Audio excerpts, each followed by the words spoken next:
Last night, I introduced my theme for the Triduum, which is seeking God's face, and trying to pay particular attention to the hiddenness of God throughout these days of the Triduum.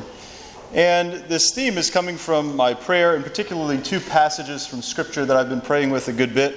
Psalm 27, "You have said, 'Seek my face.' My heart says to you, 'Your face, Lord, do I seek. Hide not your face from me.'" And then the third chapter of the Song of Songs, a lover is seeking for her beloved, and she says that she will seek for him whom her soul loves. She goes out throughout the city, asks the watchmen if they've seen the one she loves, and right after she leaves them, it says, "Scarcely had I passed them when I found him whom my soul loves. I held him and would not let him go." So focusing on that theme, last night I spoke of the two central mysteries that we focus on Holy Thursday, the mystery of the institution of the priesthood and the institution of the Eucharist. And with the priesthood, I spoke about how I've noticed in my own life that a lot of the work that I do as a priest is very hidden. Right? The burdens that we carry is very hidden. And I even confessed some of my sins to you people, that I have to confess pride a lot, right? The desire for people to know what I do. But we are called to be hidden with Christ and to be conformed to him in that hiddenness.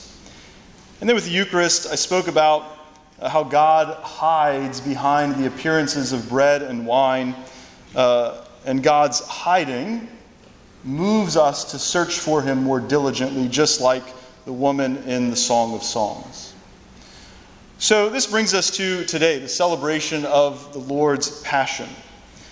And as I thought about today, it reminded me of something that a priest said when I was in seminary. So one of my roles in the seminary was to minister to the students of the University of Dallas who were in Rome for a semester.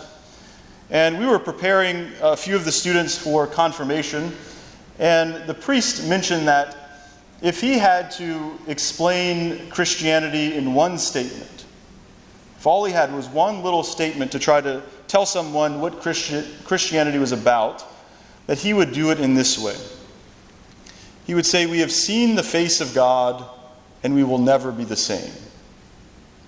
We have seen the face of God, and we will never be the same. And so the reality is that though we desire to see God's face without a veil, we desire to see him face to face, this is heaven, we have seen his face, and we do continue to see his face in the person of Jesus Christ. That this seeing of the face of God in the person of Jesus is the fulfillment of all of the hopes of the people of Israel. Right, if you read through the Old Testament over and over and over again, it speaks of this desire to see God's face. And they thought that they were able to do this in part whenever they were going up to the temple. And we see in the new temple, as John describes Jesus, the actual face of God. We get to see him in his human face. So the best image that we have of this God who became man, of the face of Jesus, is in the Shroud of Turin. The best image that we have of our Savior is completely contrary to the political king for which Israel hoped. The best image that we have of the God-man is when he was least attractive in a worldly sense. That the face that we are privileged to see and that we are called to meditate upon today in a special way is the one that was foretold by Isaiah in that first reading. Or sorry, this is not in the first reading, that comes later. But it's still in Isaiah. The face that had neither beauty nor majesty, nothing to attract our eyes. That the face of Jesus that we see in the Passion, that we see in the Shroud, has nothing to attract our eyes in a worldly sense. That God is hidden in plain sight. because there is nothing to attract our eyes, and yet we are drawn to it. And so he hides in plain sight for us. He hangs upon the cross for all to see, and yet most people miss him. They walk away not realizing what they have seen. And so in the image of the crucified Lord, no external beauty remains. And because of that, it calls us to something deeper. It calls us to see with the eyes of our heart. It calls us to see him with the eyes of faith. That he's hidden, and so we have to search for him, whom our heart loves.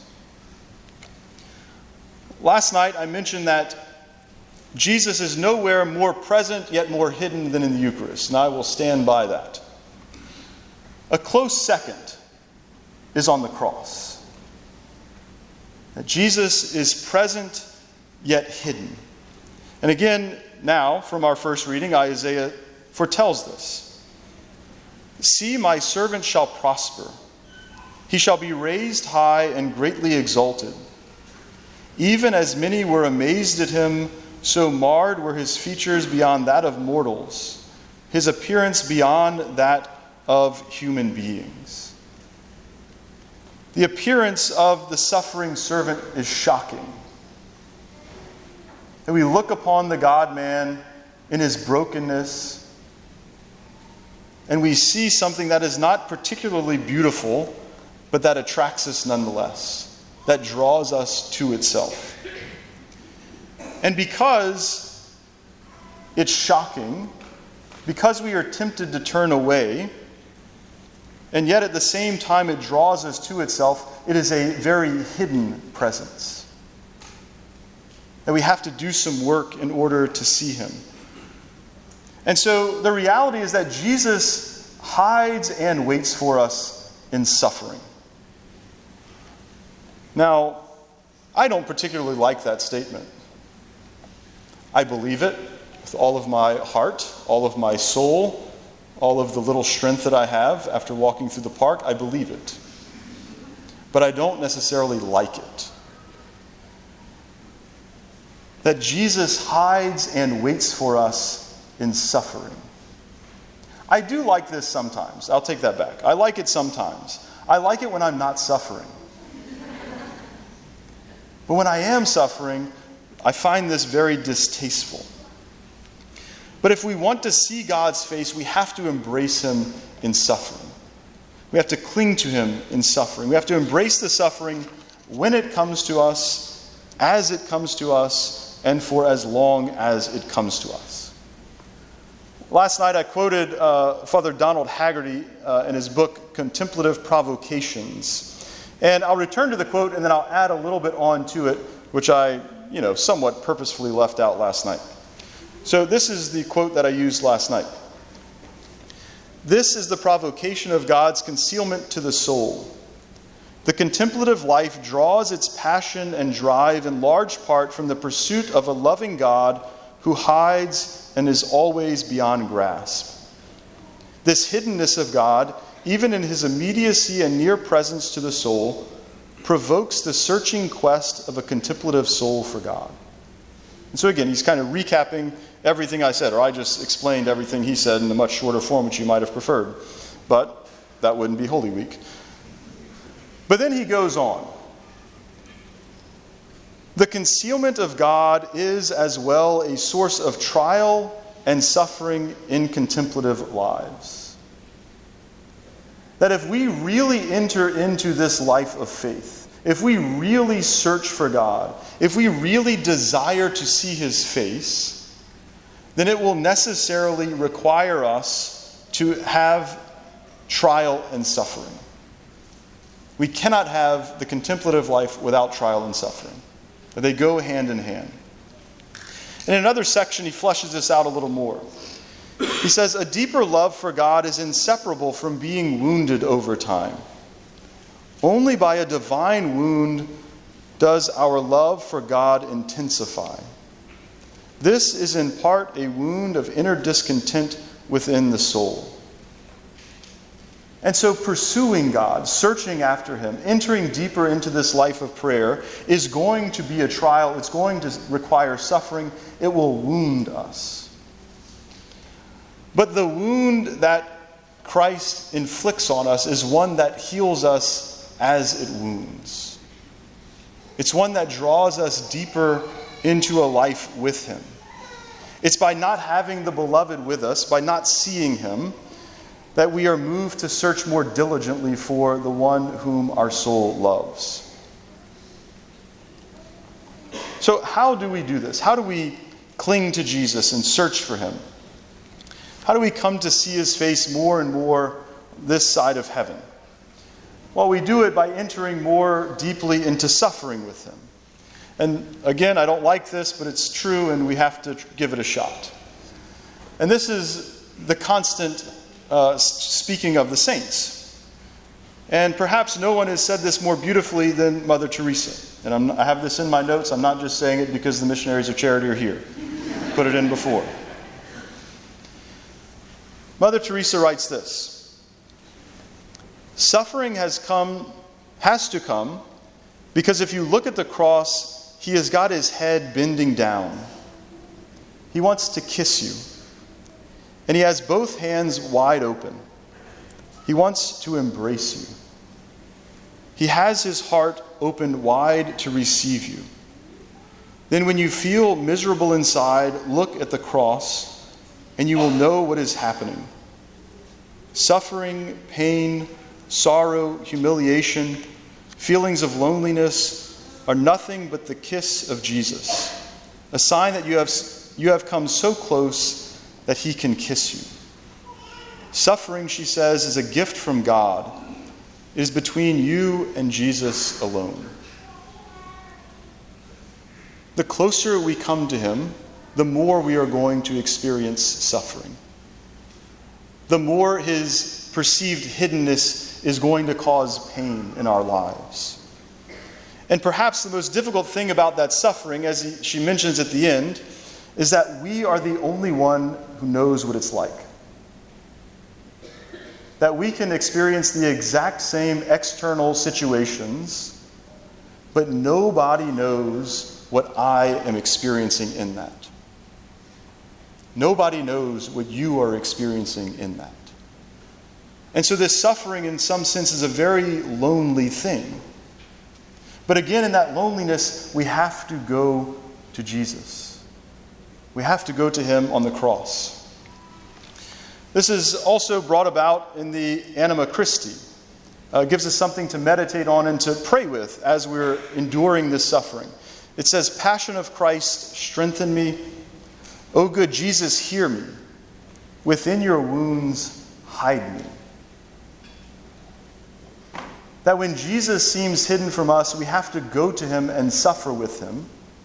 And if we do this, we become hidden too because he hides us in his wounds. Which again, when life is good and things are great and you're just feeling wonderful, that sounds really, really beautiful and kind of sentimental.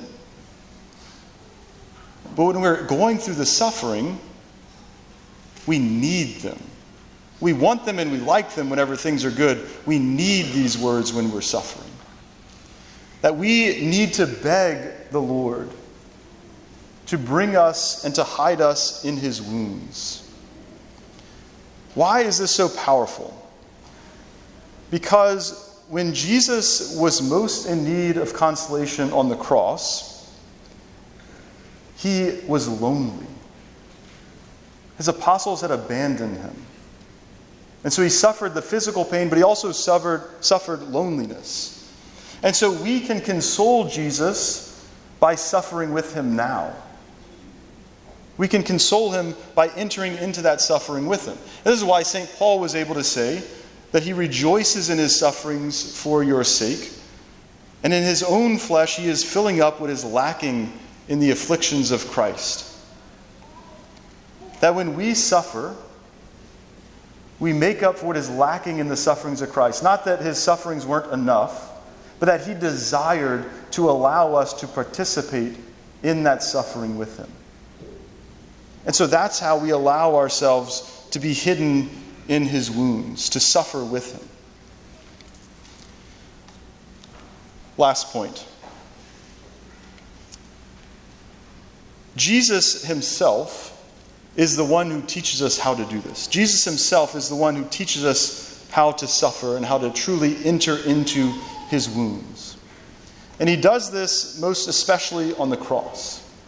On the cross, he cries out, my God, why have you forsaken me?" We heard in that second reading that we have a high priest who is not unlike us, but who has been tempted just like us, who's experienced every difficulty we could possibly imagine, yet without sin. And so when we're tempted to push suffering aside, when we're tempted to give up, we look to Jesus on the cross and we cry out with him, my God, why have you forsaken me?" And we do this as Jesus did, hopeful. Right? I mentioned last year about this psalm that it's not a hopeless psalm, but if you continue to read through it very, very quickly, the author comes around to praising God and to remembering all of the times that he's felt this way before and God has come through for him. And so this is how we cry out. In anguish, yes. Suffering, yes. But hopeful that God will bring us relief. And so we're invited to do this, to cry out to God as we suffer, and to do so as people who trust in God's promises. Today, as we come here, the face of Christ is hidden beneath bruises and spit and blood. His face is hidden, and yet it's here that we see God most fully revealed. It's here that the seeming absence of God makes his love known all the more. In the cross, God shows a love so deep that it chooses to be hidden in weakness and in suffering and in rejection. I've already gone almost 2 full homilies without doing something that would make this a very unsuccessful Triduum at Wisdom. And so I will quote Pope Benedict. In his 2006 Way of the Cross, he said, "In the disfigured face of Jesus, we see the face of God's love." In seeing his suffering, in seeing what he endured for our sake, we see the face of God's love. In another place, he writes this: "In the Passion of Christ, the experience of the beautiful has received a new depth and a new realism. The one who is beauty itself let himself be struck in the face, spat upon, and crowned with thorns.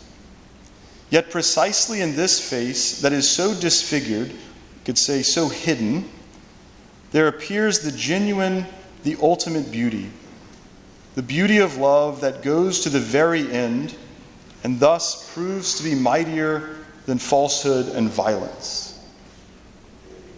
So it's in that hiddenness of the face of Christ, wounded, bloody for us.